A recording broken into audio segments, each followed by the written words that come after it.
Even if everyone looks you in the eyes, kisses your baby, and tells you you are safe, you don't know.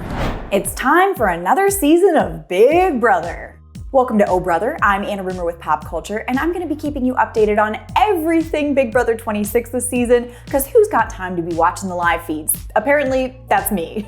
Let's get into our episode-by-episode recaps for week 2. Angela was freaking out, Lisa was freaking out, Quinn is freaking out. Then we'll kick things off at the start of week 3 with a new HOH and a special visit from my lovely co-host Nick Valdez.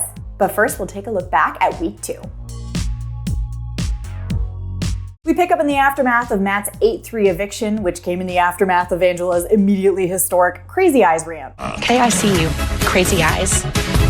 MJ, you could do so much better, honey. Please. I never get tired of watching that. I love drama. Anyways, everyone is now trying to figure out the 3 people who voted for Matt to stay. And Leah and Mackenzie / MJ, they're gimmies. We're doing this for Matt. And this week, she's going down. Meanwhile, Lisa's just trying to lie about being the 3rd Matt vote, but it's not really working. I wasn't on his side. That's why I didn't want him in the house, because it was just getting too messy. I do not believe a word that is coming out of her mouth right now. I'd tell her to stick to glittering people's food, but it's only riling Tucker up more on his one-sided feud with her. I don't need any more glitter in my food. I don't need any more microplastics in my body. We already all got them everywhere, so... Next week, we're having a cooking competition. Wrong? Although personally, I think his beef with her is hilarious, but I digress. It's time for a new HOH. I think everyone is happy to see Angela out of that room. We're playing a game called Animal Obsession, and it's a memory true-false competition with these animal videos. MJ and Leah are determined to win HOH to avenge Matt by taking down Angela, but players like Cedric and Chelsea, they're not so sure they want the power. I'm not too sure I want to win. I don't want to put blood on my hands, but we'll see how this plays out. So of course, Cedric ends up throwing the comp, and Chelsea ends up winning it. I guess she changed her mind on the whole blood on her hands thing. Chelsea is trying to clean up all the chaos from Angela's HOH week, and she wants to make a calculated decision on her nominees based on what everyone's thinking. Now, Cam thinks MJ, Leah, and Lisa are a good trio as the 3 who voted against the house last week, and Chelsea is thinking about putting Angela up as kind of a no-duh vote. Meanwhile, Tucker just wants Lisa out for his own sanity. I have the perfect nom for you. Lisa, just because she's a lot to deal with. Now, MJ certainly didn't do herself any favors here, revealing the fact that she has the America's veto power to HOH Chelsea, and Chelsea's considering nominating her just to burn that upgrade. But she is a little nervous about turning the other side of the house against her. And Quinn is kind of screwed with his deepfake HOH power. He already told Angela about his upgrade before she went nuclear on the house, and now he thinks it's too late to tell the newly formed Pentagon Alliance, which was started by Chelsea, Cedric, and Cam, and also includes Quinn and Brooklyn now. Oh, I like that. That's good. And with all that milling about, it's time for nominations. Chelsea ends up going a pretty safe route with her noms. I mean, she puts up Kenny, Angela, and Lisa. Those 2 have been pretty dramatic in the first week though, so maybe it's not that safe. Don't count me out, because I'm going into that veto competition. I'm going to win, and I'm going to do what I need to do to be here in this game and live another day. When you got big personalities like Angela and Lisa in the house, you know things won't stay very calm for very long, and they did not. We pick up after Chelsea nominated Kenny, Angela, and Lisa for eviction. A pretty easy trio to nominate because Kenny keeps whining on the feeds about how he wants to go home, Angela can't stop yelling at people, and Lisa, she's kind of an off-putting roommate. You want some glitter on your pasta? Now with the nomination set, Quinn is going on an alliance speed run. He's pulling his fellow Pentagon ally Brooklyn to suggest they stick together, while also vowing his loyalty to his fellow former have-nots, the Anderson Alliance, as well as the Visionaries Alliance with Chemo and T-Core. He's going to be in a tough place when he's got to put his money where his mouth is with these alliances, but apparently he knows that. I'm in a precarious situation. I've seen this before where someone forms 1,000,001 alliances and it blows up in their face.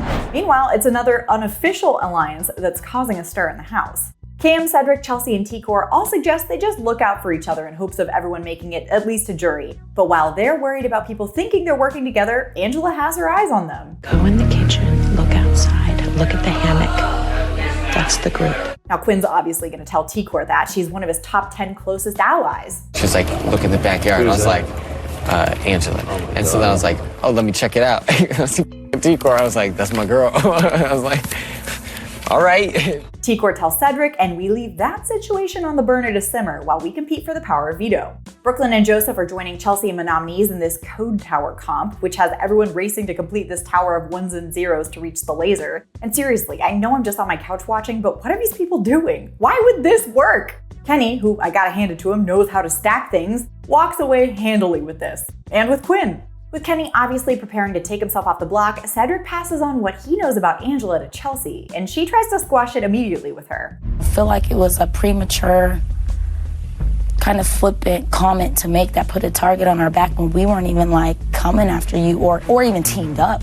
We were outside just chilling in a hammock. My intentions of doing that was letting Quinn know this is a group that I want to work with. No malice. Angela is now mad at Quinn for telling people what she said, but Quinn said he just wanted T-Court to know so she could fix any broken trust with Angela. Quinn, you totally broke my heart. T-Court then enters the chat, and she's like, also, let's just be careful singling out the only black people in the house. And Angela freaks out. She's crying. She says that's not what she meant at all. When a group of people of color or a group of black people gather. Oh, no, don't put that in there. I'm not saying that that's what Please you don't put meant. that in there. Oh, honey, don't ever do that.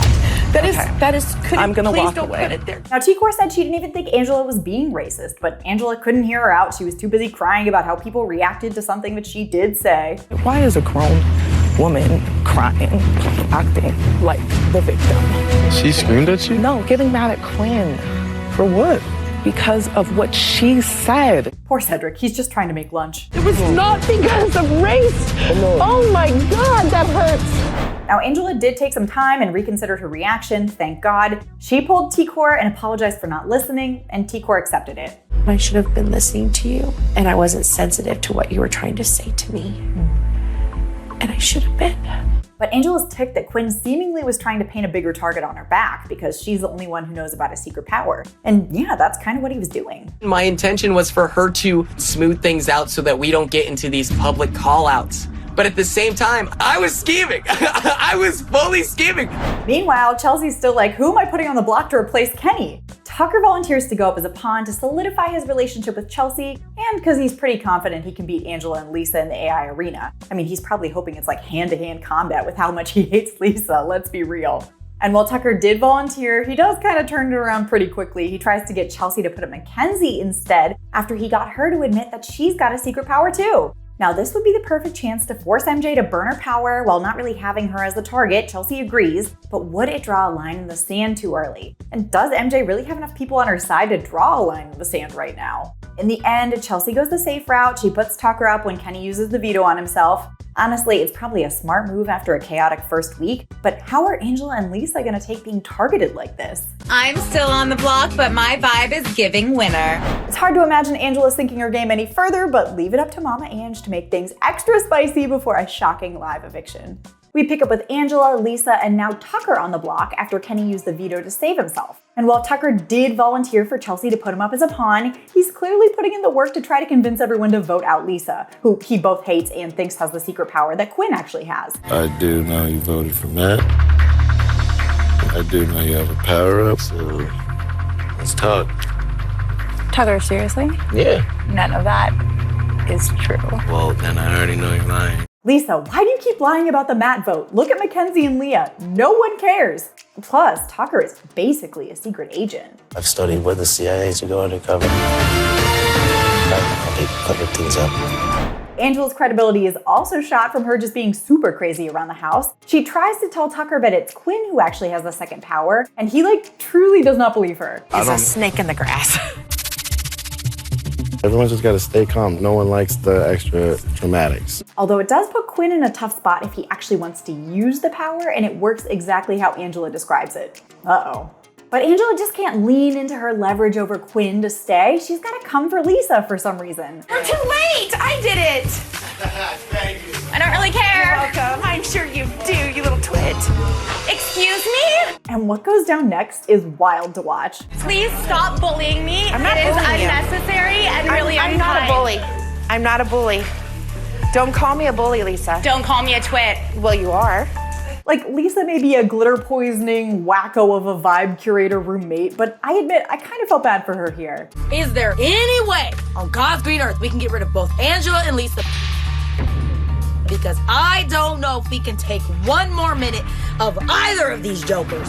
With tensions high in the house, it's now time for the live AI arena comp to see who will actually sit on the block. Now, Tucker did well with the puzzle, yes, but also Angela and Lisa did really badly. I mean, come on, there's like a picture of it right there. This is like a kid's puzzle. I like puzzles. I really like puzzles. I really like puzzles, baby! So it's Angela versus Lisa, officially. And their pitch speeches couldn't have summed up their personalities better. And to my house guests, you are all freaking beautiful people inside and out. And I want to play this game. I want to fight alongside of you. I want to be a part of you. I would love to keep writing my own story, and the rest, is still unwritten. And despite how chaotic Angela is, one by one, everyone voted to get rid of Lisa. Well, everyone but Kenny, who hasn't talked game to anyone since Matt left. Although this vote made it clear, it's not that the house loves Angela. I vote to evict Lisa for some reason. Lisa was blindsided too. I think she kind of thought she had this in the bag, sitting up against the person who was continually fighting with people. Her exit from the house was one of the more awkward I've seen.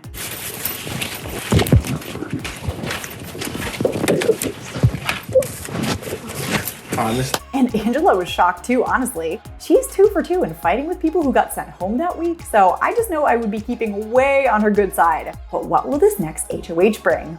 I feel like after Lisa's eviction is going to be a pivotal point in the season. This next HOH is really gonna determine the tone for the rest of the game. So to talk about Sunday's episode, I brought in my dear friend and co-host, Nick Valdez. Welcome, Nick. Howdy, everybody. So excited to have you here. You have been booked and busy for the first part of a season, but we've got you for the remainder.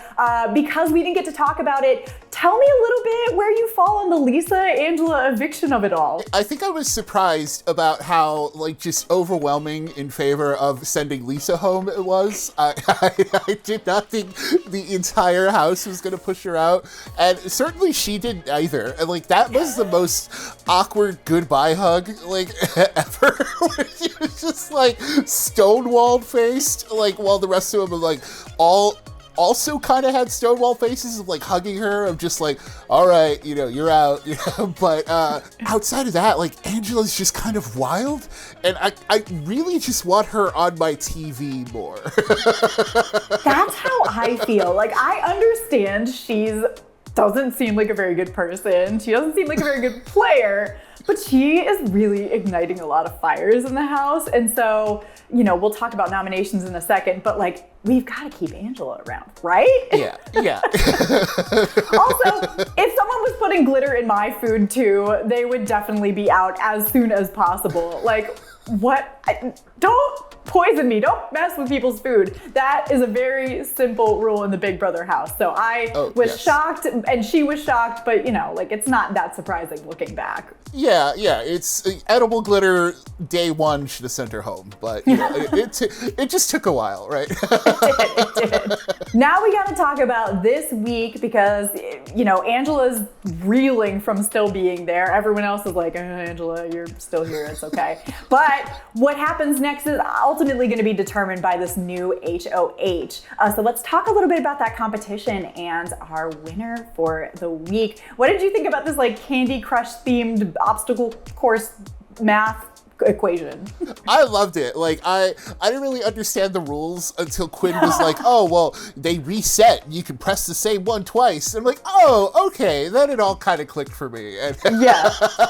I was the same way. I was okay, so it's just if you can press all of these buttons first. But I always like the balance beam ones, mostly because I like watching people fall down. Sorry, Mackenzie. That was devastating for her, but it can't hurt that badly. They're a foot off the ground. I wasn't surprised that Cedric walked away with it. I mean, he's athletic, he's smart, he could figure out the double tapping strategy of it all. And I think it's just interesting. He points this out in the episode, but it was Chelsea and then him as soon as they were eligible from being BB mascots.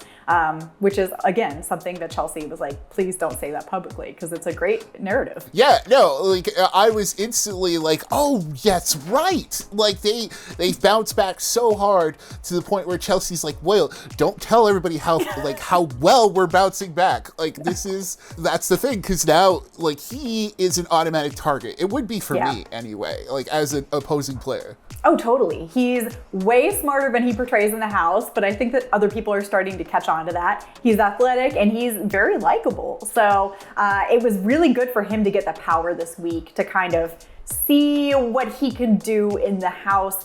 What did you think about his nominations though? Because I feel like he both was in an easy place to put up Kenny, Angela, and then like Tucker volunteered basically to be a pawn. But I kind of wish he had done something a little bit more interesting, you know? I do agree. Like Kenny and Angela were pretty much givens, because it's kind of like once you're a target, you're kind of going to be a target until you're gone. That's just the nature of the game.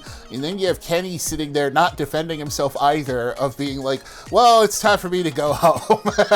Kenny crying in the back room, being like, I miss my family. It's been like 4 days. I'm like, come on, Kenny. Then in the show, he's like, yeah, I'm gonna fight. I'm never gonna give up. I'm like, well, you've talked about nothing but giving up in the feed. So what is the truth, Kenny? Is this strategy, or do you really want to go home? Because I'm happy to send you there. Yeah, and Tucker putting himself up as a pawn again. Like I like Tucker, so him putting himself at risk this early is like makes me nervous already. But at the same time, like if I were in Cedric's shoes, I'd also be looking at like, hey, if I get rid of Tucker, like this could be the time too. Like who knows? Maybe that's his game. He just isn't saying it, right? Like he's just saying right now you're my friend, but who knows? Like Tucker's could be a big player. He's already saved himself before. Part of the reason I like Tucker is because he's willing to take these big moves, but I am worried that that's ultimately what's going to take him out. Props to Joseph though, because we so rarely see people, will you be a pawn? And they're always like, oh, sure, okay. And then in private, they're like, oh gosh, I shouldn't have said that. I love Joseph being like, nah, man, I'm not doing that. Like, as you shouldn't. Like, it's a bad idea to go up as a pawn. Pawns go home. So I thought that was funny, and I like Joseph too. So I was like, yes. He woke you up in the middle of the night to ask you to be a pawn. You say, no, thank you. Yeah. I love it. I mean, this is why they're called pawns, so they can be used. Like, where do you think the name came from? Right, exactly. Now, so we've got the veto to come. That's going to come in Wednesday's episode, so anything can happen there. What we know right now, who do you think would be going home, either with or without someone getting taken off the block? I mean, it's Kenny, right? Like Kenny, like when people start saying, I miss my home, I miss everything, it's the easiest vote, because you can sit there and be like, oh, you could be high and mighty about it, right? Like, oh, I'm sending him home to be a family man. You know? Yeah. I'm doing him a favor. I'm actually a really good person, and no one should question my motives. I mean, I wish it was like a more interesting kind of vote, and no spoilers, but from what I've seen on the feed, things might be getting a little bit more spicy. I've got to hope for that, because otherwise it's just kind of a week where Cedric gets to keep his hands pretty clean and we'll move forward. But as I hinted, something could be coming down the pike. I don't know. I would love it. I would absolutely welcome it, because if not, then it's Angela, and I love me some Angela. Let's keep her there for a little while longer. Yeah. I need her to freak out like 2 more times, and then I'll probably be sick of it and she can go home. But let's just keep her around for as long as possible before we start to tire of her antics. All right, well, I cannot wait to see what happens with the veto competition, what happens with the possible renomination. So make sure that you come back here, like and subscribe on our channel so you don't miss our daily rapid fire recaps. And then we've got a weekly longer extended episode with Nick. That is so much fun. So like and subscribe down below, drop a comment. Who do you think is going home this week? And then head over to popculture.com for the latest in entertainment news. Until next time, this is Oh Brother, and I'm Anna Rumor with Pop Culture. And I'm Nick Valdez from Comic Book. All right, bye everyone.